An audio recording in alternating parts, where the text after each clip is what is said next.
तो चलिए आज पावर बीआई पर मिले इस दस्तावेज के विश्लेषण में थोड़ा गहराई से उतरते हैं। ये टूल कच्चे डेटा को समझने लायक डैशबोर्ड और रिपोर्ट में बदलने में काफी शक्तिशाली है। हाँ बिल्कुल। और इसका सबसे जरूरी हिस्सा है अलग अलग स्रोतों से डेटा जोड़ना। आज हम यही देखेंगे, है ना। सबसे आम स्रोत जैसे एक्सेल, एसक्यूएल सर्वर, शेयरपॉइंट और क्लाउड सेवाएं, इनसे पावर बीआई को कैसे जोड़ा जाए। हाँ, और ये जानना बहुत ज़रूरी है क्योंकि डेटा कनेक्शन ही मतलब अच्छे विश्लेषण की नींव है। हर स्रोत कैसे काम करता है, उसके क्या फ़ायदे हैं, इस समझे बिना आप डेटा का पूरा फ़ायदा नहीं उठा सकते। बिल्कुल। तो शुरुआत एक्सेल से करते हैं। आज भी बहुत सी कंपनियों में ये पहला कदम होता है डेटा के लिए। हाँ, होता है। पावर बीआई इससे आसानी से जुड़ जाता है। वो डेटा प्राप्त करें, एक्सेल चुनें, फाइल ढूंढें और डेटा ले आएं या फिर ट्रांसफॉर्म करें। ये तो सीधा लगता है। हाँ, सीधा तो है। और सबसे बड़ा फ़ायदा ये है कि ज़्यादातर लोग एक्सेल इस्तेमाल करना जानते हैं, तो उनको मतलब एक तरह का कंफर्ट जोन मिलता है। फाइलें अपडेट करना भी आसान है और पावर बीआई में ऑटो रिफ्रेश भी सेट हो जाता है। लेकिन यहाँ पर पावर क्वेरी का रोल आता है। एक्सेल डेटा अक्सर थोड़ा कह सकते हैं बिखरा हुआ होता है, तो पावर क्वेरी उसे पावर बीआई में लाने से पहले साफ सुथरा एक शक्ल देने में बहुत मदद करता है। अच्छा, तो ये सिर्फ जोड़ने से ज्यादा है, मतलब डेटा को तैयार करना भी शामिल है। बिल्कुल, डेटा ट्रांसफॉर्मेशन।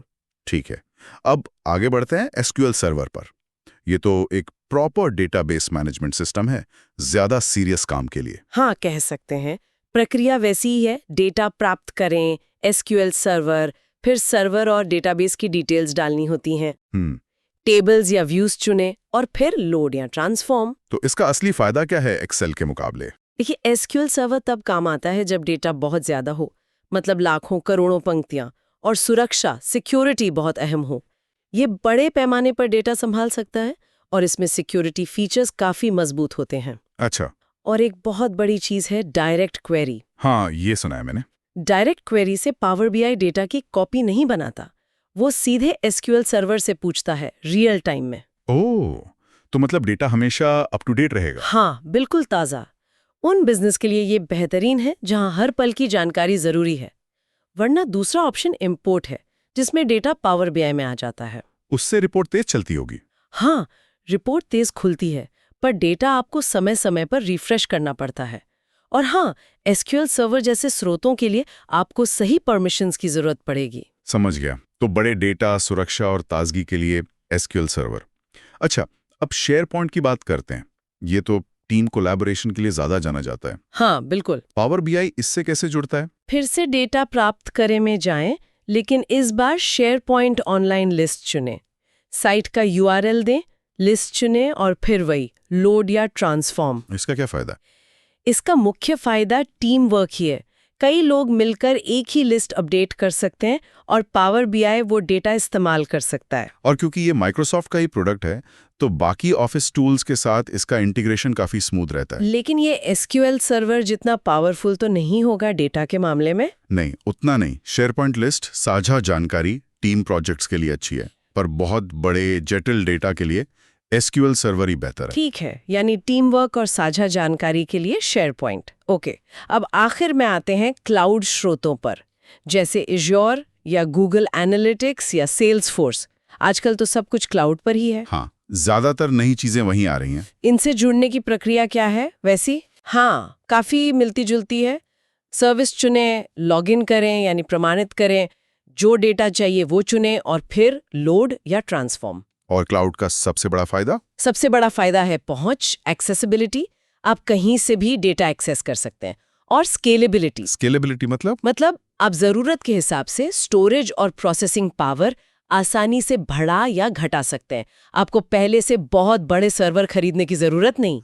और कई क्लाउड सेवाएं खुद भी काफी एडवांस्ड एनालिटिक्स क्षमताएं देती हैं। ये जानना भी जरूरी है कि पावर बीआई ऐसा नहीं कि सिर्फ एक ही सोर्स से जुड़ेगा। ये एक साथ कई अलग अलग स्रोतों से डेटा ले सकता है ना। हाँ, बिल्कुल। आप एक्सेल की फाइल, एसक्यूएल डेटाबेस और शायद सेल्सफोर्स का डेटा, तीनों को मिलाकर एक ही रिपोर्ट बना सकते हैं। कमाल है।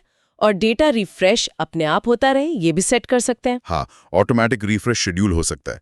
और वो डायरेक्ट क्वेरी बनाम इंपोर्ट वाली बात फिर से याद रखनी है। हाँ, वो जरूरी है। डायरेक्ट क्वेरी मतलब ताज़ा डेटा सीधे स्रोत से, पर रिपोर्ट थोड़ी धीमी हो सकती है। इंपोर्ट मतलब पावर बीआई में कॉपी किया गया डेटा। रिपोर्ट तेज, पर डेटा पुराना हो सकता है अगर रिफ्रेश ना हुआ हो। तो ये चुनाव प्रोजेक्ट पर निर्भर करेगा। बिल्कुल, आपको तय करना होगा कि आपके लिए क्या ज्यादा महत्वपूर्ण है, एकदम ताज़ा जानकारी या रिपोर्ट खुलने की स्पीड। तो संक्षेप में कहें तो पावर बीआई की असली ताकत सिर्फ खूबसूरत चार्ट्स बनाना नहीं, बल्कि किसी भी तरह के डेटा सोर्स से, चाहे वो एक साधारण एक्सेल फाइल हो या बड़ा एसक्यूएल सर्वर या क्लाउड सेवा, वहां से डेटा खींच कर लाना, उसे साफ करना और फिर उसे ऐसी जानकारी में बदलना जिस पर आप कोई एक्शन ले सकें। बिल्कुल, हर स्रोत के अपने फायदे हैं और पावर बीआई आपको वो फ्लेक्सिबिलिटी देता है कि आप सही टूल चुनें। सही कहा। पावर बीआई का ये डेटा इंटीग्रेशन वाला लचीलापन ही इसे इतना उपयोगी बनाता है। हाँ, उपयोगकर्ता लगभग किसी भी स्रोत से डेटा का उपयोग और विश्लेषण कर सकते हैं। और यहाँ एक सवाल है सोचने के लिए, ये जो अलग-अलग कनेक्शन के तरीके हैं, डायरेक्ट क्वेरी और इंपोर्ट, ये किसी रिपोर्ट की परफॉर्मेंस मतलब उसकी रफ्तार और डेटा की ताजगी को कैसे प्रभावित करते हैं? और किसी खास प्रोजेक्ट के लिए इन दोनों के बीच सही संतुलन, सही बैलेंस कैसे चुना जाए? ये सिर्फ एक तकनीकी सवाल नहीं है ना? नहीं, बिल्कुल नहीं। ये एक रणनीतिक फैसला है। इस पर सोचना जरूरी है।